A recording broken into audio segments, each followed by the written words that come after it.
Work on the back right now. The first thing that we're going to remove is the shock. There's no way that's coming off. We're going to go ahead and cut that off. That is going to be our easiest method. Well, I've got my handy dandy Milwaukee Sawzall and I'm just going to go for it. Just make sure there's nothing in the back that you're going to catch into with the blade or anything like that, but I think we're good. So I'm going to send it. Yeah, I'm going to go through the rubber.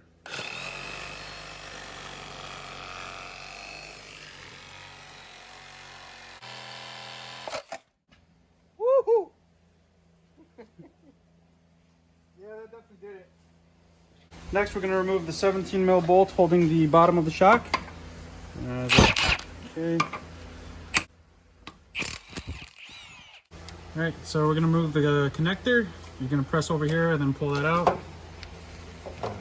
And then the bottom, shimmy it out. Come on.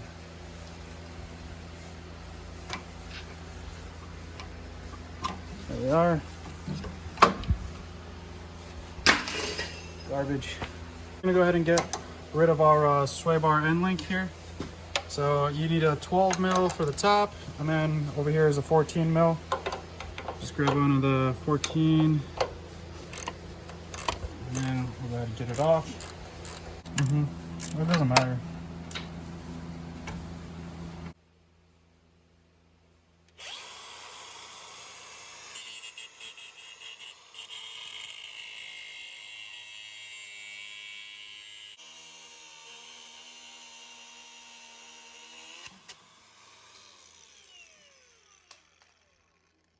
I've had to improvise a little bit. Used a combination of my Sawzall and my angle grinder. That's all right, we grinded down some of the metal. So, there we go. Right side, we already have everything installed. That was the experimental side.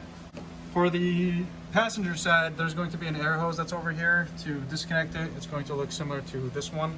This is for the driver's side that we're doing right now. This one was up here. To remove it, you just press back on the ears and then pull it back. And then once that's exposed, grab yourself some pliers or something, hold on to here and just shimmy it out. And then when you shimmy it out, you'll hear air coming out. And all that is just the air coming out of the airbags. You can hear it. All right, this whole assembly is actually going to get removed. There's also there's an assembly related to the air that's over here as well that I'm gonna remove. Here, we're gonna go ahead and remove this assembly, but to remove this, I forgot, we still need to remove there's a pin up top that we gotta remove. So let's bring the truck back down. The next step, we need to get in here, and then you'll see a pin right here. I don't know if you can see it at the tip of my pry bar. We're gonna need to push that out. There we go, just like that. Once you get that out of the way, you can go ahead and push down on your airbag. There we go. And then there's an air line to the one that was hooked up to that pancake in the back. Just gonna pull that out. Let's see. There we go, just like that.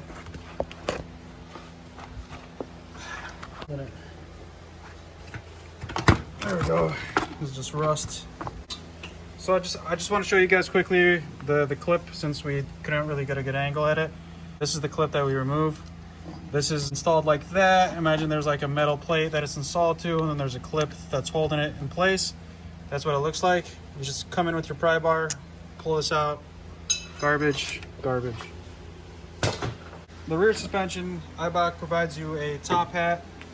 This goes on top of the coil here. Let's see. So it looks like this, and then this one goes on the bottom. That's like a guide. As far as hardware goes, the smaller one is what you're going to use for the top hat. So you're going to do small bolts, small washer. It's going to go in through there, and then you're going to grab one of your nylon nuts, and then let's head to the truck. We've got our 19 mil bolt and then our small washer. You're going to hold it up. It's going to go through the center hole right here. And then you're going to grab your nylon nut, and then you're just going to kind of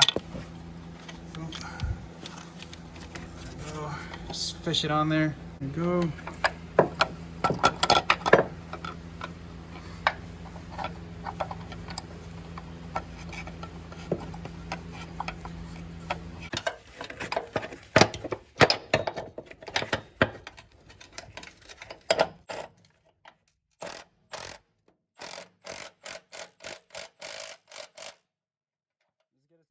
On that side, I went ahead and installed the puck first, and then I noticed that when I tried to get the shock in, I had to wrestle the shock over the puck.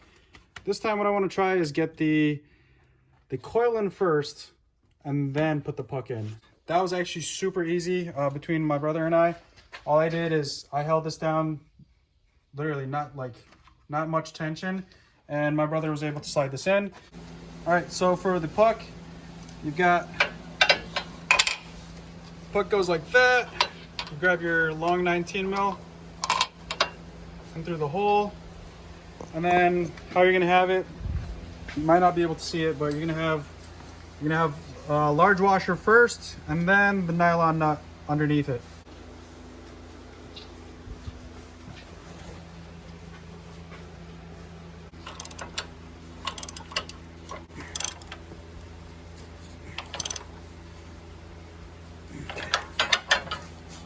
This is kind of annoying. The other shock was the same way, where the rubber boot wasn't put on all the way, but it's okay. To get this right, what we're gonna need is some lubricant. So in my case, we're gonna use some WD-40 over here. And we're gonna spray it generously around the rubber, and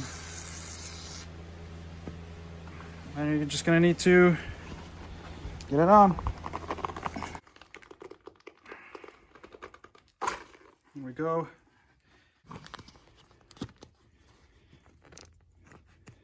This goes over the metal clip completely, and then right underneath this rubber lip is another like lip that goes inside the center part of the metal lip on the lower shock here. Man.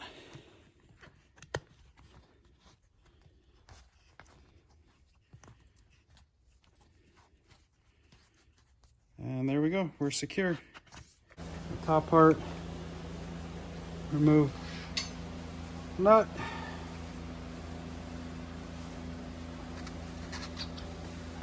There we go.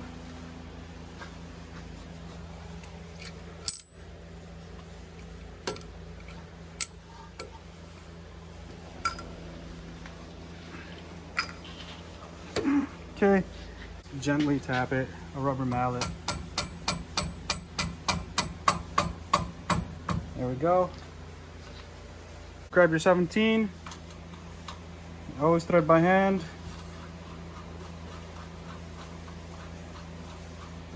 And then go ahead and tighten it. I actually don't know what the torque spec is for this one, but okay, nice and tight.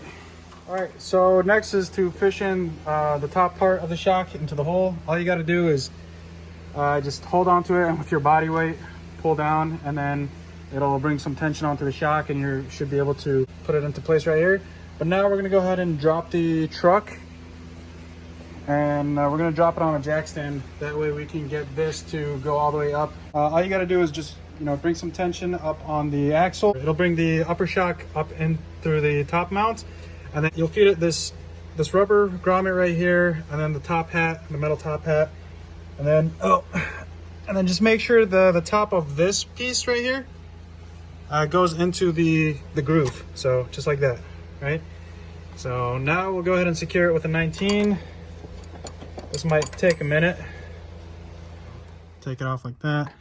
Fish the top in first, get the bottom, and then we're gonna do the rubber grommet up top.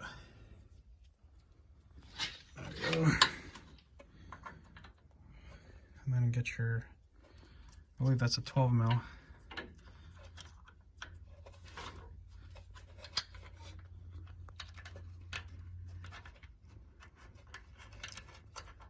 So up top is a 12. Get that secure. The bottom one is a 19 mil nylon lock nut, looks like.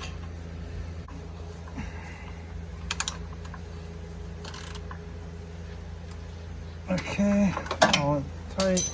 So it is the next morning. We ended up calling it a night last night. I did record all the essential stuff. I don't want to close out this video without leaving you guys at least a preview. Here we are. Here's what we're looking at. I do have a spare tire carrier, a Wilco spare tire carrier.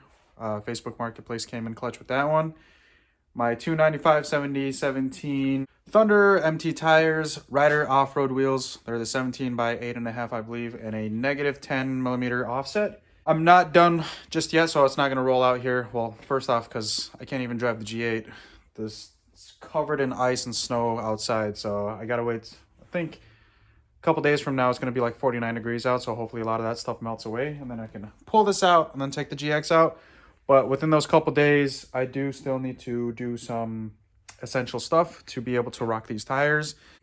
All right, so if you look over here with these 295s, by the way, this is close to like a 34-inch tire. It's actually like a 33.2-inch tire. I guess it's closer to a 33, my bad. But with all this meat on it, it's looking pretty 34-ish.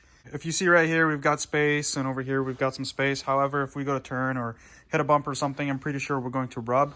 With the GX 470s, it is essential to do a body mount chop. So you see that body mount right there? We're going to cut into that. That's probably going to be the next video. That, and then also behind this plastic piece, I don't know if you guys can see that, but you see that line that goes vertically? That is a sharp edge that my tire will not like if it gets too close to it. So body mount chop, and then we need to push that in. For now though, I think I'm gonna wrap up the video. Also, one more thing, when we go to rehook up the battery, if you disconnected your battery, make sure you let these things idle for at least 15 to 20 minutes. There's something about the idle learn, so I'm guessing it's like the throttle body position sensor. It's relearning its idle. I'm gonna go ahead and wrap up this video. If you have any questions or comments, go ahead and drop them down below. I'll do my best to get back to them. If you have any suggestions, also drop them down below. Like, share, and subscribe to the channel. It motivates your boy to do more of this kind of content. But for now, I think we'll see you guys in the next video. The body mount chop. All right, peace out.